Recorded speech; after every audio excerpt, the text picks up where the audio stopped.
Welcome to the Visionary Chronicles, a business strategy podcast where we provide insight to those looking for creative, executable strategies built around the latest disruptive ideas, innovative cultures, product creators, and marketing solutions. Today we want to talk about a concept few companies have been able to envision, and even fewer have been able to execute. And that's what I call breakaway design. Really, the definition of breakaway design is the ability to create from scratch what others could not imagine. So it really comes down to the context of what you see out in the world today, which is envisioning products you never knew you needed. That's a very unique trait for extremely innovative brands. And if you look back on products that have had a generational impact, these are ones that have had longevity and are continually being incrementally innovated from, meaning that they're taking pieces of this great breakaway design and product and finding ways to recreate this magic in other products. And this breakaway design concept truly is a visionary at the top who is committed to maintaining this generational lead on product innovation through breakaway design. So having this vision of creating a product that is not yet made, but only in the minds of those visionaries that put it on paper, commercialize it, and market it to a lifestyle that millions of consumers eventually get to experience. These are brands that are ones where I call visionary brands with visionary products and an innovation engine that never stops, because they realize they've set the standard and everybody is following. So they have a generational impact, and they do it through breakaway design.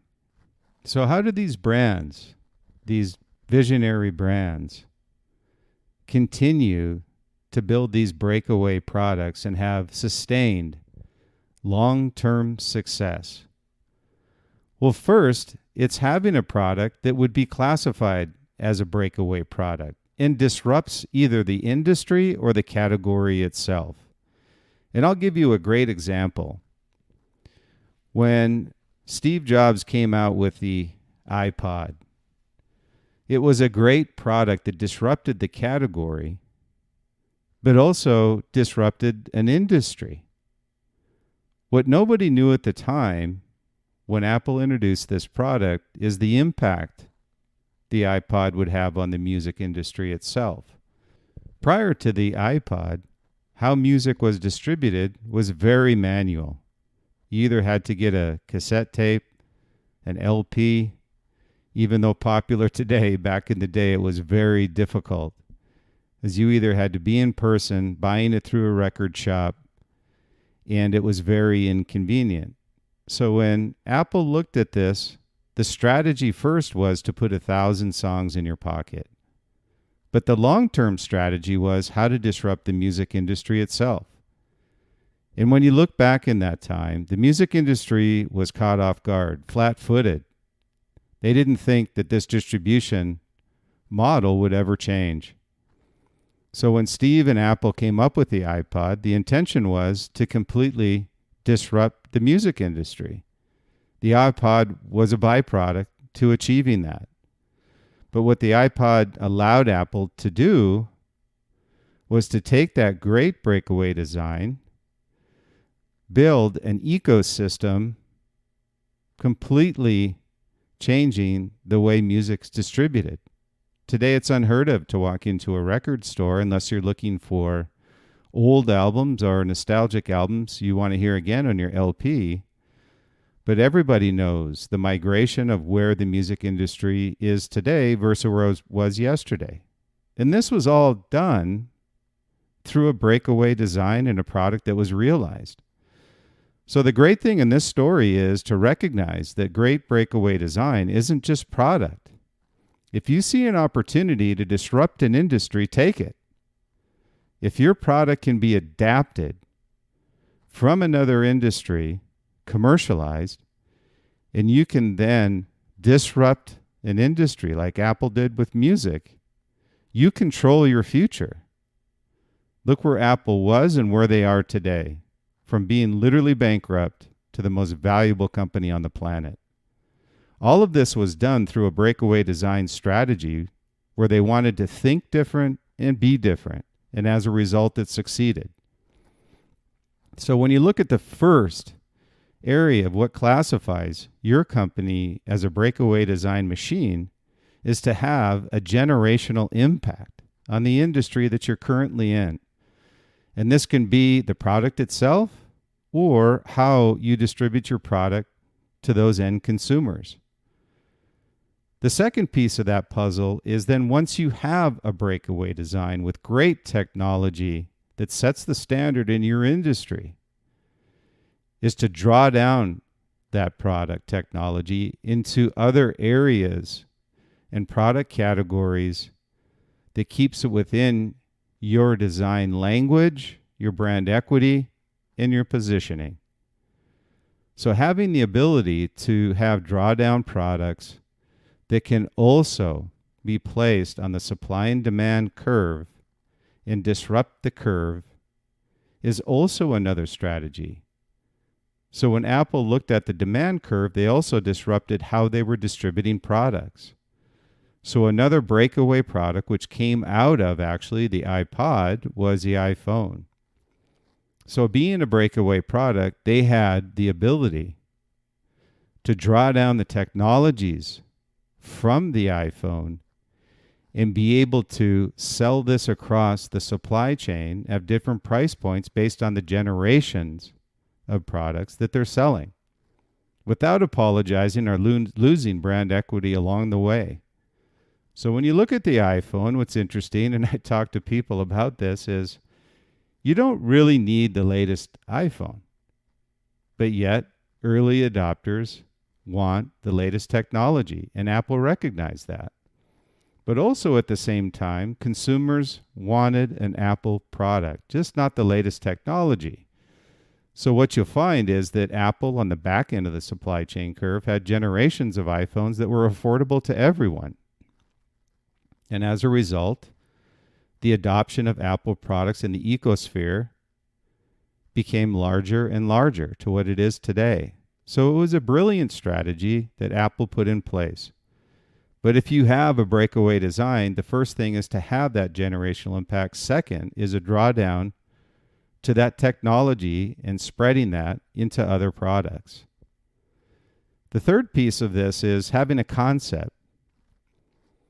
Sometimes this breakaway design may not necessarily be practical. While we were at Oakley, we had many products that by design were breakaway and were generational, but also futuristic. So futuristic that a lot of times they weren't adopted right away, but we knew we could take pieces of that puzzle and draw it into other products. So if we had an over-the-top that was at the U.S. Olympics, we knew we could take a piece of this futuristic eyewear and apply that to other products. And we were very successful at doing that. So the other piece of this is a breakaway concept, I call it. It's not necessarily a product that gets commercialized, but it's a great concept where you can utilize pieces to integrate into other products. So that's another big piece of breakaway design strategy.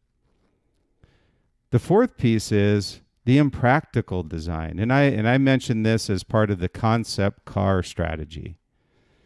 You've got brands like Lamborghini that will actually take a concept that looks futuristic and put it on the road. But others, more traditional car companies, although they have great concepts, never realize those concepts. And that's their weak point. They don't have to be a Lamborghini, but certainly take those ideas, adapt those concept ideas, and put them into your current models. This is an opportunity to increase your price point, bring more value to your product versus the competition, a point of difference, but not have to commercialize these breakaway designs. So that's the third piece, is when you look at breakaway design, is having concepts. Maybe they're not commercialized, but yet nonetheless they're valuable to the future growth of your company. And the fourth piece to breakaway design is don't become impractical.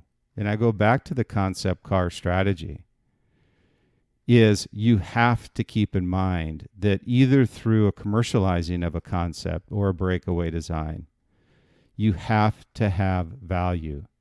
At some point when you're doing breakaway design concepts, sometimes they become impractical. You need to ensure you understand when you've hit that point and move on. Either you're able to commercialize it or you're not. Either you're able to use pieces of that concept in other products or you're not. And if the answer is no to both of those, move on to your next breakaway opportunity. I have seen companies where they refuse to jump off a breakaway opportunity either because they couldn't commercialize it or they didn't know how to commercialize it. All this leads to is frustration inside of your company or your brand and those that are trying to build these great products and never have them realized. That's as frustrating as having a concept car that sits on the board and only as valuable as the ink on the paper it's written on.